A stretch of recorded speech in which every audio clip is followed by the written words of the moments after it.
Chainlink daily update video. Happy Friday. So today we're going to look at the daily chart, the weekly chart of Chainlink, maybe even look at the 5-day Gaussian channel, and just kind of give our general outlook on levels that we need to be clearing for Chainlink in order to, build back up and turn the downtrend around.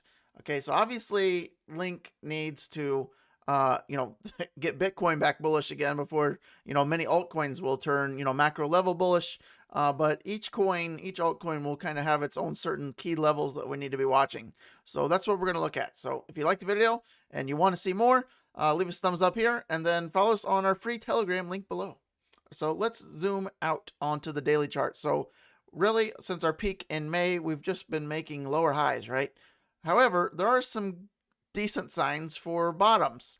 And what we will need to look at on the daily chart, it looks, a little hazy. So let's go out to the weekly and it comes a little bit more clear. We'll zoom back in here.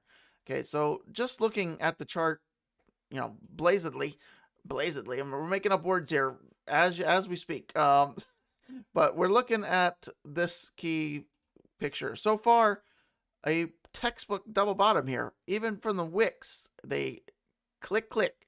And so do we know if the bottom is in? No, of course not. Do we hope the bottom is in? Well, I do. I don't know about you, but I would certainly like Chainlink to double bottom and work its way back up here. Now, the levels that we need to be watching for in the big picture on the weekly are way up here that we've talked about countless times, right? We need to clear these tops, but first things first, right? A little bit lower than that would be the 27, but we're still a good bit away from that. So yeah, let's go back to the daily and look at the levels that we need to take little baby steps back up the stairs, okay? So first of all, what I do like is look at all these wicks, right? Showing a lot of buying, people buying, coming back in, right? That's what these wicks do. Wicks on the bottom indicate prices going down here and people buying it up really quick, okay? So that is a good sign. And what I like is that, we came back up here and we came down, we made a higher low so far on this is a tiny scale, right? The daily scale. I like to focus on, daily, okay. Weekly, yes. Monthly, even better. The bigger picture is the least amount of stress. Day traders, high stress levels, right? They got to constantly be looking at, the 15-minute chart, the 4-hour chart, the hour chart. If you want less stress in trading, you have to zoom out and just hands off, okay? So on the daily, though, we're looking to flat out make a higher high here. So 1776, right? Important date for US and an important price for Chainlink, okay? Not just this, right? But look back, look left, right? Look over here. There you go. Previous support flips to resistance. This will be key. So if we can take out 1776 with a closing candle, not just a wick, right? It doesn't matter if we go to $18, okay, or $18.50. We need to close above here with a daily, and then there's some potential signs that we're turning around. It doesn't mean nothing's guaranteed in crypto. Okay, so just baby steps. This is the first baby step. Make a higher high, take out this previous support resistance line, and then the light maybe is starting to form here for Link. Okay, so zooming out, that will be key. So step 1, 1776. That's not that far away, right? Let's see where we got. So if we can close just a simple, if we get the measured move tool, I mean, if this would work, that would be great. 7%. So if we can get 7% out of Link over the coming days, doesn't have to be today, but maybe this week we can do it. Maybe we can pull it off in the next 2 or 3 days. So going back out to the weekly, look at the big picture, right? So that doesn't seem that significant. But 1776 on the daily scale is big. If we can somehow manage to keep, blow through that, we need to raise our level up here. We want to take out these lows, this previous support, 4 weeks right there. All right. So around the $19 level will be big, but even bigger to close above would be, that level would be great. That $19, $20. If we can start closing back above 20, our previous, all-time high here, then, the crack, the light is getting a little bit bigger, a little bit brighter. So those are the kind of the daily and weekly levels I'd be looking for Chainlink. So let's go over and look at some indicators. So how about the RSI? Well, the weekly, we're trying to find a bottom here. Chainlink on the weekly scale, look at this. This is pretty big, very bigly. Uh, look at this. Going back all of Chainlink's history, the bottoms seem to form every now and again. There's one, there's two, roughly three, 4, 5. We're trying to form this. Could we go below it? Of course. This is the first time for everything. But I like our odds, right? If you've hit this kind of 40 level bottom, multiple times, and we've never gone below it. Obviously, it depends on what Bitcoin does. But if Bitcoin's roughly bottomed, I like Chainlink roughly bottoming right around in these areas. So this is even more evidence of that. So weekly scale RSI near the bottom. Okay, let's go look at the daily and see if there's anything different. So that's the same level, but it's on the daily. So let's go back out. Now look at this. Going on the daily chart. What do we notice here? These are textbook oversold. This is why you have the RSI. Oversold, overbought, right? When you get outside of these zones. And look at what's happened. Not too often do we have kind of a double zone here within back-to-back months. December and then January, both grossly oversold. Grossly oversold. So that is a good sign for Chainlink to be, in the not so distant future, going up in a bigger way. So that's the only reason RSI exists.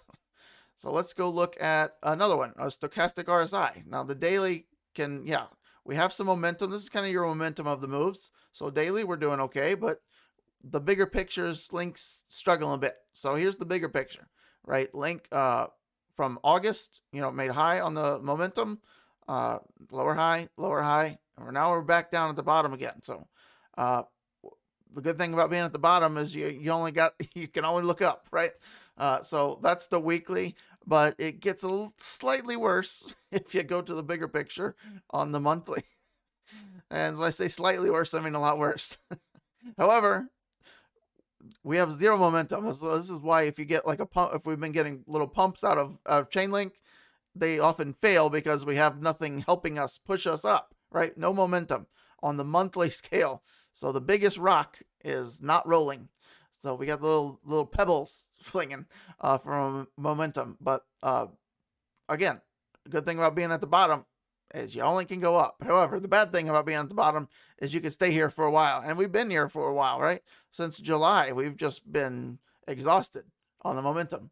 Once you see Chainlink bounce back up to this side, potentially in the next couple months, or it doesn't mean it's going to take that long for prices to turn around.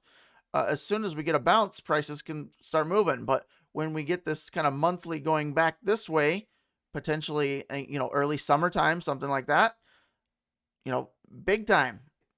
That's when you want to be in it to win it, so to speak. Okay, so the weekly might act a little bit sooner. This would be textbook ideal for any coin. You want this straight up, as vertical as you can get it, running parallel to each other. That is perfectly ideal.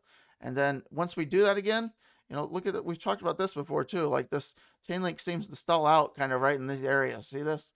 And then we kind of did that again, right at that 50 level. So if we get this bounce going into, springtime, let's blast through this 50 level, and then we can be more, more happy. So let's go look at one more thing. The ADX and the I, which is kind of your bigger picture, you can be more confident that the move up is going to last, or the move down is going to last, by looking at your ADX and the I. So on the weekly scale, the bears are in charge. The bears are in the red. The bulls are in the green. And then your strength of those is your ADX, which is in your orange. So right now, the bears are in charge, but they're little baby bears. So they're like the what was the ones called back in the 80s or 90s? Most of you watching have no idea what I'm talking about. What is it? Care Bears?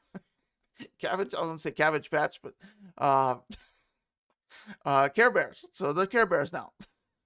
The Kodiak Bears, we haven't seen those yet, thankfully, out of Chainlink. Hopefully we never see them. But we need the Bulls, and not, we need the 96 Chicago Bulls back up on top. That's right here. Stupid analogies, I get it.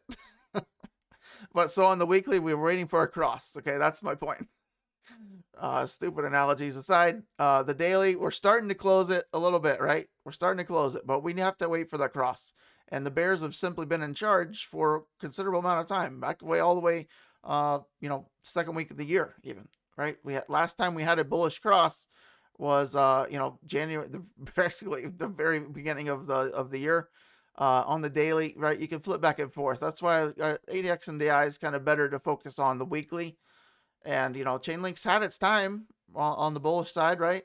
We had a nice 2020, 2021, but unfortunately we're just run out of momentum, right? They all kind of work together, right? You want to use a bunch of indicators all saying similar things, and when you have no momentum and the bears cross, it's prolonged consolidation. We talked about this in the last video. It's just Chainlink had such a nice move going into this area, right? This is an explosive move. So it just needs a little bit more consolidation time, in my opinion. So Chainlink's fundamentals are off the charts. We all know that. So it'll have its time, but making a 500% move in 130 days is gonna need some more cool off time. And unfortunately, we had that at the same time that Bitcoin was kind of coming back down. So just more consolidation. So far, double bottom. I like it. Hopefully that is our bottom, right? And hopefully we can start working back up. The levels to be watching for as we go back up. On the weekly scale, it's bigger, right? The daily scale, 1776, $20 right in there. And then once we start doing that on the daily, zoom out to the weekly, and this is what you want to be looking for. Take out these tops. You want to make a higher high, and that will break this downtrend. If we can do that on the weekly, it'll be very bigly. All right. Crypto Fear and Greed Index still at 20. We're at the longest we've been, right? We've overtaken this now. We were here for a long time. We've been here for a longer time. So hopefully in the not so distant future, we can move back up until just at least. I mean, I've never, look at this, extreme fear across the board. Pretty rare to see that. Quote of the day: the roots of all goodness lie in the soil of appreciation for goodness, by Senor Lama. All right, card of the day. Any guesses? Okay, well, you got it. That's Verde Scandal color. Look at that color. It's damage your retinas. I got a couple shirts like this. It's like my favorite color, so I know some people hate it. I get it. It's understandable. It's pretty annoying. But the Huracan Performante. So if I ever get a Huracan or a Lambo without Lambo doors, you got to get this one. The faster one, right? There you go. The red. I got it in red. I haven't found the model in Verde Scandal yet. It's tough to find because nobody wants it. There you go. The Lambo without Lambo doors for a modest $350,000. All right. I'll see you on the next one. That's Chainlink. Happy Friday. You gonna watch the Olympics? Watch the Olympics. Some snowboarding. Ice stuff.